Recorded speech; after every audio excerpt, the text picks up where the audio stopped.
కావ్యం అంతా అక్షరం మీదండి. ఇది ఇతివృత్తం అంతా ఒకటే, దాన్ని విభిన్న దశల్లో అక్షరం అనేది ఎలా ఉందో చెప్తారు. అక్షరం అంటే నిరుత్సాహంలోంచి మొలకెత్తిన చైతన్య ప్రవాహం. అక్షరం అనేది చైతన్య ప్రవాహం అన్నాడు. నిరంతర జ్ఞాన దీపిక, చీకటి తిమిరాలను తరిమే వెలుతురు కాగడానికి. చీకట్లు తిమిరాలు ఒకటే,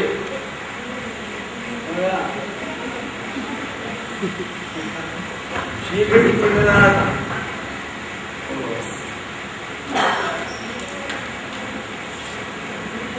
ఎక్కడి నుంచి తీసుకొస్తున్నాడు? అక్షరాలు అక్షరాలు అక్షర సాగరంలో, సాగరం అంటే సముద్రం, అక్షర సాగరంలో కోటాను కోట్లు అక్షర చరాలు ఉన్నాయి. ఎవరు ఇంతవరకు ఇలా అనలేదు. అక్షర చరాలు, జలచరాలు ఉన్నాయి. జలచరాలు అంటే చేపలు ఇవన్నీ వస్తాయి. కానీ ఇతను అక్షరం అనే సాగరంలో కోటాను కోట్లు అక్షర చరాలు ఉన్నాయన్న. జాలని జీవిస్తాయి. జాలని వలవిసిన సముద్ర కోర్టును అడవికి చూస్తే అక్షరాలని చేప పిల్లల్లా గిలగిలలాడుతాయన్నాడు. సరికొత్త భావం పద్ధతి శంకర్. చివరన ఒక మంచి మాట అన్నాడు. శంకర్ రాస్తూ ఉంటే ఏమిటి ఉంటే రాసుకోబట్టి ఉంటాడు కదా అని అనుకుంటారు. దానికి అంటాడు, మీరంతా ఉట్టి వెర్రవుళ్ళు, అందరి చిన్నదిగా తిరుగుతారు, నన్ను చూడు అక్షరాల చుట్టూ ఎలా తిరుగుతున్నాను. ప్రేమలేఖ రాయాలన్నా అక్షరాలే కదా కావాలి అని చివరికి చేస్తాడు. ఇక చివరి పంక్తులు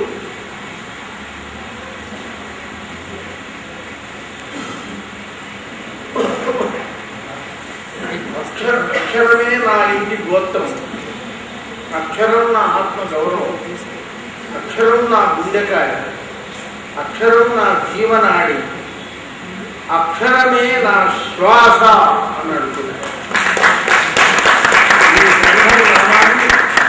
ప్రార్థన చేశాడు. నాకు నాది అని చెప్పుకోకపోతే విశ్వంభర గుర్తు. చాలా పంక్తులు, ఘట్టాలు, సన్నివేశాలు నా విశ్వంభరను పోలినవి ఉన్నాయి. కాబట్టి కారం శంకర్ ఇంతవరకు రాకపోతే ముందు కేంద్ర సాహిత్య అకాడమీ అవార్డు రావాలని కోరుకుంటూ నా ఆర్థికాభినందనలు తెలియజేస్తాను.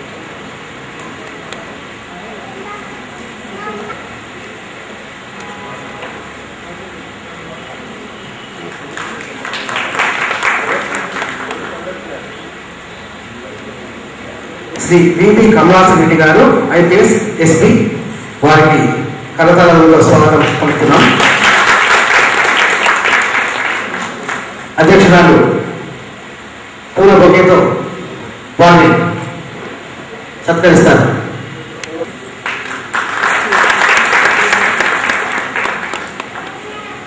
విపి కమలాసరెడ్డి గారు మాట్లాడతారు.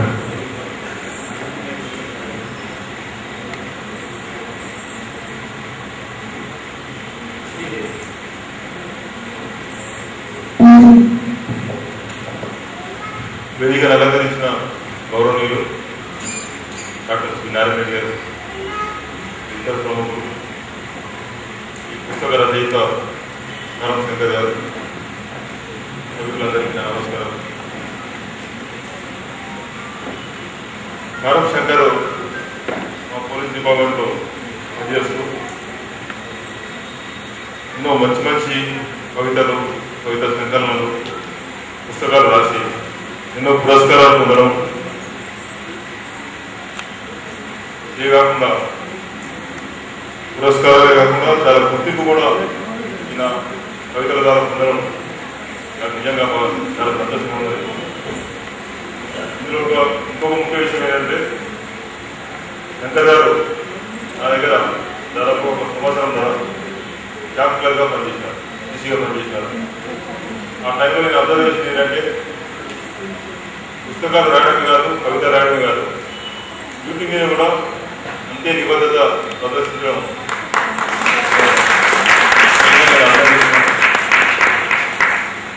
అంటే అది ఏదో మొక్కుబడిగా చూపించడం కాదు, ఇన్వాల్వ్ అయ్యి కమిటెడ్గా డెడికేటెడ్గా పనిచేయడం. అదే సమయంలో నేను ఈ కవిత చదవడం జరిగింది. నాకు పెద్దగా ఈ కవితలు ఇటువంటి దాంట్లో పెద్ద పరిచయం లేదు, అయినప్పటికీ కూడా ఇతని భాష కానీ వ్యక్తీకరించే భావన కానీ చాలా అద్భుతంగా ఉన్నది. అంటే ఈ అక్షరాలు అంటే ఆయనకు ఉన్నటువంటి ఒక తపన, ఆ కసి అనేది ఇతని కవితలు చూడడానికి కవితలో మనం క్లియర్గా కనబడుతుంది. ప్రతి చోట కూడా ప్రతి అధ్యాయంలో ప్రతి చాప్టర్లో కూడా ఇతనికి ఉండేటువంటి అక్షరం మీద ఉన్నటువంటి అభిమానం, తాపత్రయము, జీల్ అనేది క్లియర్గా మనకు కనబడుతుంది.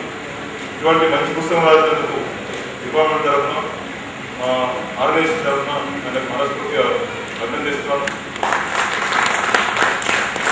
ఇటువంటి మంచి మంచి పుస్తకాలు ఇంకా రాయాలని, మంచి గుర్తింపు ఇంకా రావాలని చెప్పి, అంతేకాకుండా మంచి పురస్కారాలు కూడా దానికి రావాలని చెప్పి నేను మనస్ఫూర్తిగా ఆశిస్తూ మరి వేదిక మీద ఉన్నటువంటి పెద్దలు సభ్యులందరికీ ఆలస్యంగా రావాల్సినందుకు క్షమించాలని కోరుతున్నాను. Thank you.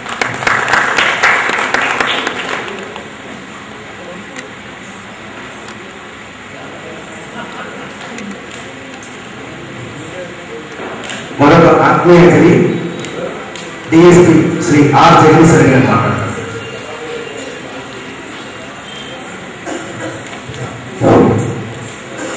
సభకు నమస్కారం.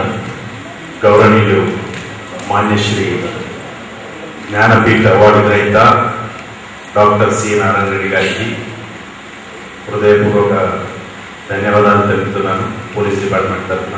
ముఖ్యంగా అలాంటి పెద్ద మనిషితో డైస్ పంచుకొని రావడం మా అదృష్టంగా భావిస్తున్నాను. ఈరోజు అది కారం శంకర్ ద్వారా మాకు లభించడం జరిగింది. దానికి ఎంతో రుణపడి ఉంటాను. ఆ విధంగానే మా ఎస్పీ గారు వివి కమలాసరెడ్డి సారు మరియు వేదికపై ఉన్న పెద్దలు కారం శివాజీ, మేము జనరల్గానే కారం శంకర్ అంటారు, నేను ఒకరికి మాత్రం ఆఫీస్లో కారం శివాజీ అని పిలుస్తూ ఉంటాను. సో వాళ్ళ కుటుంబ సభ్యులకు మరియు ఇతర మిత్రులు, శ్రేయోభిలాషులు ఎవరైతే ఇక్కడికి విచ్చేసినారో ఈ కార్యక్రమానికి అందరికీ హృదయపూర్వకంగా కృతజ్ఞతలు తెలుపుకుంటున్నాను. ఆ విధంగానే సార్ చెప్పినట్లు మాకు ఓన్లీ తన సీసీగా సార్ దగ్గర పనిచేస్తూ ఉంటాడు. ఆ విధంగానే ఈరోజు ఈ కవిత, ఎందుకంటే నాకు కొంచెం ఈ కవితలు వీటి మీద కొంచెం అంటే అవగాహన ఉంది. మా నాన్నగారు కూడా తెలుగు పండిట్గా పనిచేశారు, రిటైర్డ్ తెలుగు పండిట్. సో అతను అంటే జనరల్గా ఎవరైనా కూడా వచ్చి ఏదన్నా సాయం అడిగినా, ఇంకోటి ఏదన్నా అదర్ థింగ్స్లో నా ఏ ప్రాబ్లంకి హెల్ప్ చేయాలనుకున్నా కానీ నేను ఖచ్చితంగా ఆయన వచ్చి ఇట్లా సార్ ఏమైనా బుక్ రాస్తున్నాను దీని గురించి ఇట్లా ఇట్లా అంటే కూడా ఇమీడియట్గా నాకు తెలిసిన వ్యక్తి దగ్గర పంపించి సో మిగిలిన కార్యక్రమాలన్నీ దానికి సంబంధించి ఏదైతే ఉందో అన్నీ అటెండ్ చేయడం జరిగింది. ఆ విధంగానే ఆ కవిత్వంలో అతను చూపినటువంటి అంటే ప్రతి అక్షరం అంటే మనిషికి ఇక ఆనందించడంతో మొదలు పెడితే ఆయన చూపించినటువంటి సార్ ఇందాక చెప్పినట్లు కసి, అంటే ఏదో అక్షర రూపానికి అంటే మానవ జన్మ మన పురాతన జన్మ మన జనరల్గా ఓల్డ్ డేస్లో ఎట్లయితే మనిషి అభివృద్ధి చెందుతా వచ్చిందో ఆ విధంగా అక్షరాన్ని తీసుకొని పోయి ఒక కవిత్వంగా మార్చి దానికి ఒక రూపం ఇచ్చి ఈరోజు ఈ పుస్తకం తెచ్చినందుకు నిజంగా అతను ఎంత శ్రమించి ఉంటాడో. ఆఫీస్ డ్యూటీలో ఏమాత్రం కూడా ఎవ్రీ టైం ఎప్పుడు చూసినా ఇలాంటి ఉంటాడు, మంచి పని చేస్తూ ఉంటాడు, మంచి గుర్తింపు ఉంది, బాగా రెస్పెక్టెడ్ ఉంటాడు. కాబట్టి అతనికి ఆ భగవంతుడు ఇంకా ఎంతో శక్తిని ఇవ్వాలని తన శక్తి ద్వారా ఇలాంటి పుస్తకాలు ఎన్నిటినో ఇలాంటి గౌరవనీయులు పెద్దలు డాక్టర్ సి నారాయణ రెడ్డి గారు చూసి ఇక అభినందించిందంటే నాకు తెలిసినంత వరకు అయితే మా ఆంధ్రప్రదేశ్లో ఒక మానవుడు ఆయన తెలుగు భాష గురించి ఎంత ప్రయత్నం చేస్తూ ఉంటారో నేను చిరుమలని చూస్తూ ఉంటాను సి నారాయణ రెడ్డి సార్. ఆ విధంగా అంటే మన తెలుగు భాషను ఏ విధంగా ప్రోత్సహిస్తున్నామన్నారో వారికి ముఖ్యంగా ఈ సభ తరఫున నాకు అవకాశం దొరికినందుకు కృతజ్ఞతలు తెలుపుకుంటున్నాను. ఆ విధంగానే ఇక్కడికి ఆహ్వానించినందుకు మా శంకర్ ఫ్యామిలీకి మిగిలిన వారందరికీ హృదయపూర్వక కృతజ్ఞతలు తెలుపుకుంటూ ముగిస్తున్నాను. Thank you very much.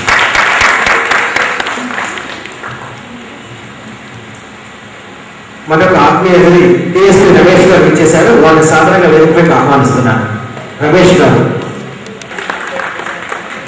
అలాగే ఈ కార్యానికి చక్కని చిత్రాలతో తనను ప్రతిభను అందిస్తున్నటువంటి చిత్రకారులు ప్రముఖ చిత్రకారులు శ్రీ ముత్యాలరావు గారు వారు మన వేదికపైకి రావాల్సి కోరుతున్నాను. ముత్యాలరావు గారండి. ఇప్పుడు రమేష్ గారు మాట్లాడతారు. డాక్టర్ శ్రీ నారాయణ రెడ్డి గారు, శ్రీ వివి కమలాసన్ రెడ్డి ఐపీఎస్ ఎస్పీ గారు, డిఎస్పీ జగదీశ్వర్ రెడ్డి గారు, అక్షర శ్వాస కవిత సంకలన రచయిత శ్రీ కారం శంకర్ గారు, వేదికను అలంకరించిన పెద్దలు, ఈ కార్యక్రమానికి హాజరైన ఆహ్వానితులందరికీ పేరు పేరున నమస్కారం తెలియజేస్తూ, ఈ అక్షర శ్వాస కవిత సంకలనానికంటే ముందు నానీలు అనే ఒక పుస్తకాన్ని కారం శంకర్ గారు రాశారు. మా ఆఫీస్లో ఒక సంవత్సరం క్రితం నేను ఒక చిన్న క్రైసిస్లో ఉన్నప్పుడు ఆ నానీలు అనే పుస్తకం చదవడం సంభవించింది. అందులో నన్ను ఉత్తేజితం చేసినటువంటి ఒక వాక్యం, మల్లె తీగ ముళ్ళ కంచెను కూడా అల్లుకుంటుంది తన ఎదుగుదల కోసం అని అంటాడు కారం శంకర్ గారు. దాన్ని నేను కొన్ని వందల సార్లు చదివాను. ఆ అక్షరాలను చదువుతూ బహుశా ఏడ్చాను. మల్లె తీగ ముళ్ళ కంచెను కూడా అల్లుకుంటుంది తన ఎదుగుదల కోసం అంటాడు. ఆ వాక్యాలు చదివిన తర్వాతనే నా ఎదుగుదల స్టార్ట్ అయింది. అంటే ఒక మనిషి అభివృద్ధిని సాధించాలంటే అవసరం వచ్చినప్పుడు తన ఇబ్బందులను కూడా మల్లె తీగ ముళ్ళ కంచెని ఏ విధంగా కౌగిలించుకుంటుందో కష్టాలను కూడా ఆ విధంగా కౌగిలించుకున్నప్పుడే మనిషి అభివృద్ధిని సాధిస్తాడు. ఈ సభ వేదిక మీద నుంచి తెలియజేస్తున్నాను, కారం శంకర్ గారికి ఈ వాక్యాలను నాకు అందించినందుకు, నన్ను ఉత్తేజితం చేసినందుకు నేను ఎల్లప్పుడూ సరైన ఉద్యోగి అయినప్పటికీ కూడా అతనికి నేను రుణపడి ఉంటానని తెలియజేస్తున్నాను. ఈ వేదిక ద్వారా ఇంతకుముందే మిత్రుడు చెప్పినట్టు జ్ఞానపీఠ అవార్డు గ్రహీత శ్రీ నారాయణ రెడ్డి గారి యొక్క ఈ వేదికను మేము పంచుకోవడం చాలా ఆనందదాయకంగా ఉంది. ఈ అవకాశం ఇచ్చినందుకు అందరికీ కృతజ్ఞతలు తెలియజేస్తున్నాను. చక్కని చిత్రాలతో ఒక రూపకల్పన చేసినటువంటి ముత్యాలరావు గారు మాట్లాడతారు. ధన్యవాదాలు సార్. కారం శంకర్ గారు నాకు మొదటగా, నేను యాక్చువల్గా నాకు భద్రాచలం దగ్గర చర్ల అరణ్య ప్రాంతం అయితే నేను ఉద్యోగరీత్యా నిర్మల్లో మరి అసిస్టెంట్ అగ్రికల్చర్గా వృత్తిగా నిర్వహిస్తున్న టైంలో నాకు శంకర్ గారు చేతి వ్రాత పత్రికని గ్రంథాలయం నిర్మల్లో గ్రంథాలయంలో వారు చేతి రాత ద్వారా వారికి ఎంత అభిలాష సాహిత్యం మీద చేతి రాత ద్వారా మరి వారు సాహిత్య పత్రికలు మెయింటైన్ చేసేవారు నిర్మల్లో. అది చూసి నేను ఆశ్చర్యపోయా. 1992లో ఎవరితను అని చెప్పి ఒక లెటర్ రాశారు మామూలుగా.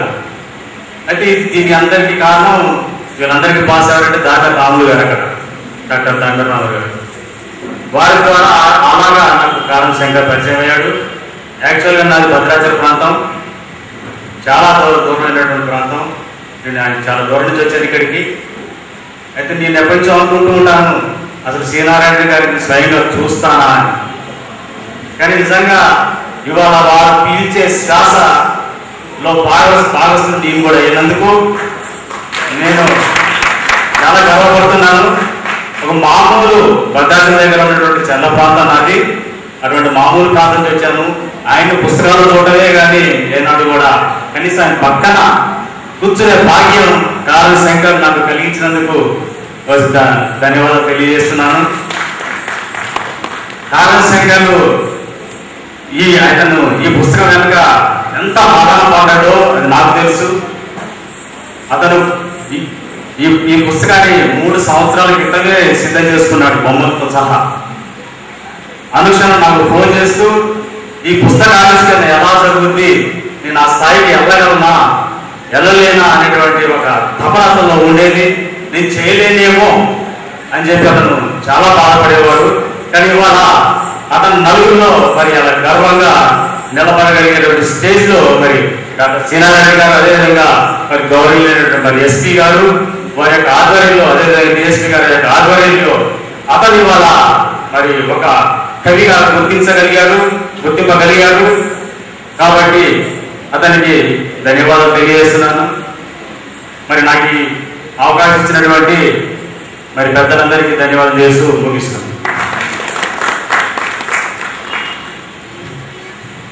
ఇప్పుడు ప్రముఖ విమర్శకులు శ్రీ ఎం నారాయణ శర్మ గారు గ్రంథ పరిచయం చేస్తారు.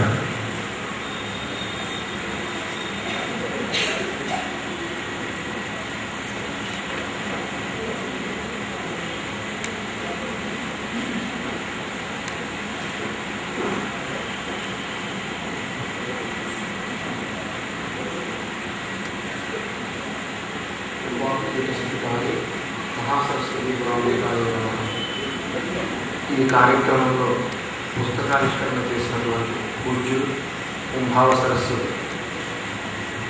ఇవాటి నిలువెత్తు తెలుగు అక్షరం ఆచార్య శ్రీ నారాయణ రెడ్డి గారి ఈ కార్యక్రమంలో పాల్గొంటున్నటువంటి పోలీసు ఉన్నతాధికారులు శ్రీతులు కమలాసన్ రెడ్డి గారికి, జగదీశ్వర్ రెడ్డి గారికి, రమేష్ గారికి, ఈ అక్షరాలని తన రేఖాచిత్రాల ద్వారా చిత్రించిన ముత్యాలరావు గారికి, ఇవాటి అక్షరశ్వాస ఈ దీర్ఘ కవితని రాసినటువంటి నాకు మంచి ఆత్మీయ మిత్రుడు శంకర్ గారికి, ఈ సమావేశంలో శంకర్ మీద ఆత్మీయతతో పాల్గొంటున్నటువంటి వారి కుటుంబ సభ్యులకి, మిత్రులకి, ఆత్మీయులకి, సాహిత్య మిత్రులందరికీ కూడా శిరస్సు వంచి నమస్కారం చేస్తున్నాను.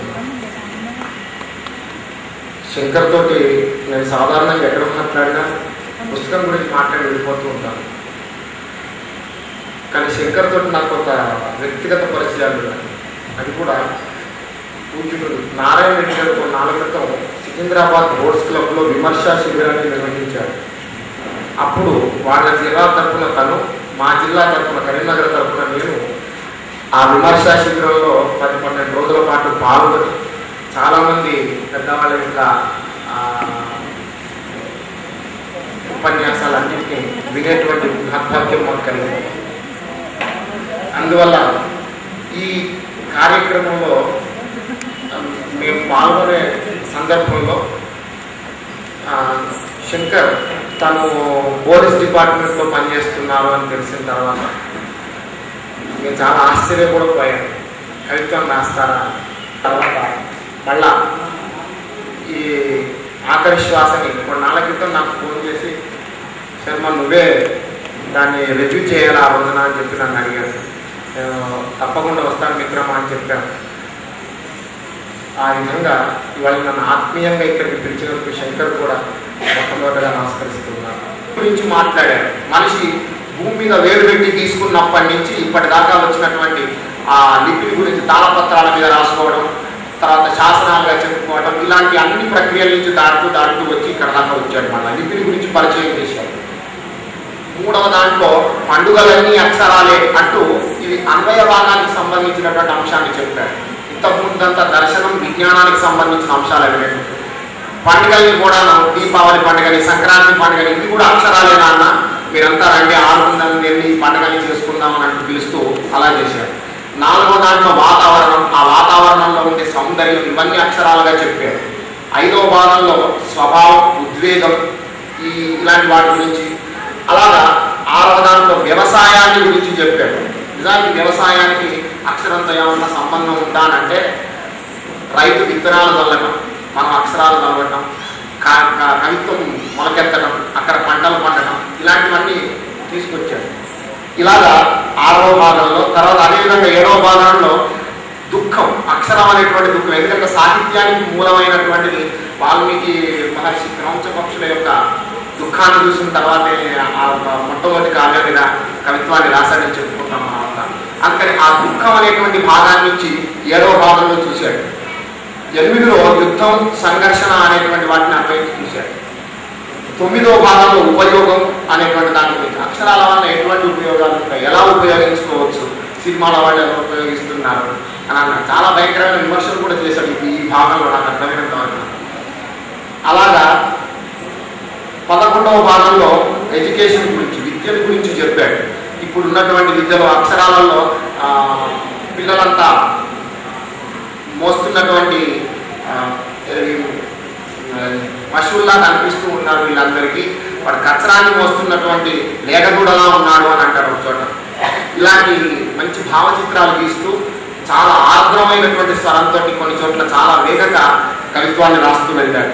12లో జన్మ, 13లో ఇలా అన్ని తీసుకుంటూ వెళ్ళాడు. 18లోకి వచ్చేసరికి తనకు బాగా ఆత్మీయుడైన ఒక కవి గురించి రాశాడు. చాలా చోట్ల గురువుగారు లాంటి వారి గురించి, వాళ్ళ గురించి, జ్ఞానపీఠం ఇలాంటి వాటి గురించి అన్వయించుకుంటూ చాలా మంది గొప్ప కవుల గురించి చెప్పారు. 18వ భాగంలో